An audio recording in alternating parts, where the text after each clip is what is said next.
In the previous episode, with Iori's help, Chisa finally cleared up the misunderstanding with Sayako, and their relationship grew even closer. The next day, Iori and his friends were arguing over who was full of hot air. Their passing teacher, wanting to help, kindly brought them a lie detector.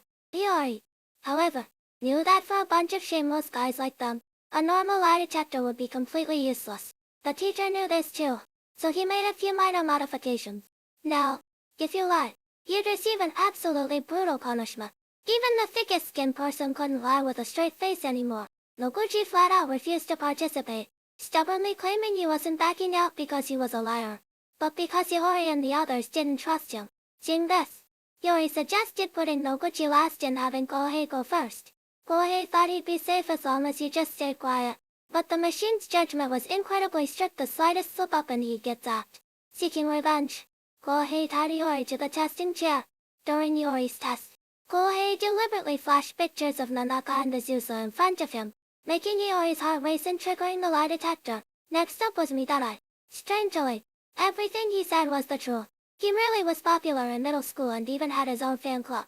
However, Iori saw right through the loophole and asked, were they all human females? Mida couldn't hide it anymore and was brutally eliminated. Finally, it was Noguchi's turn. The group was ready to expose his lies and roast him. But to save face, Noguchi thought of a lie in his head while saying the exact opposite. Miraculously, he passed. The next day, Noguchi suddenly showed up at Iori's house to borrow homework, only to bump into Nanaka making breakfast for him.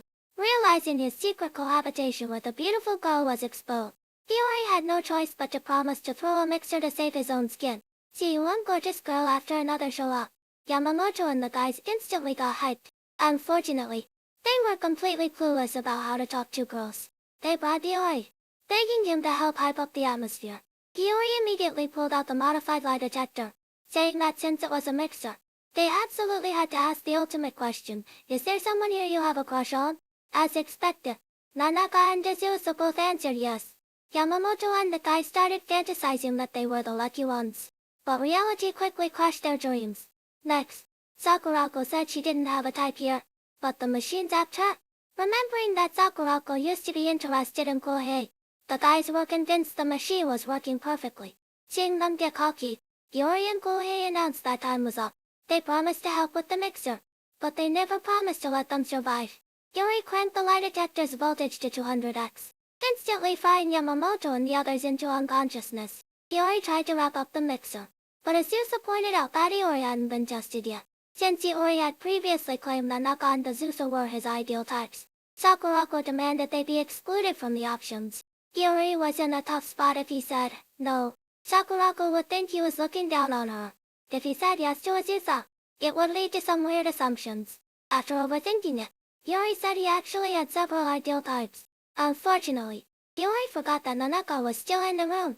Hearing that Iori liked other girls besides Chisa, Nanaka instantly unleashed a terrifying, murderous aura. It looks like it's going to be incredibly difficult for Iori to leave this place alive.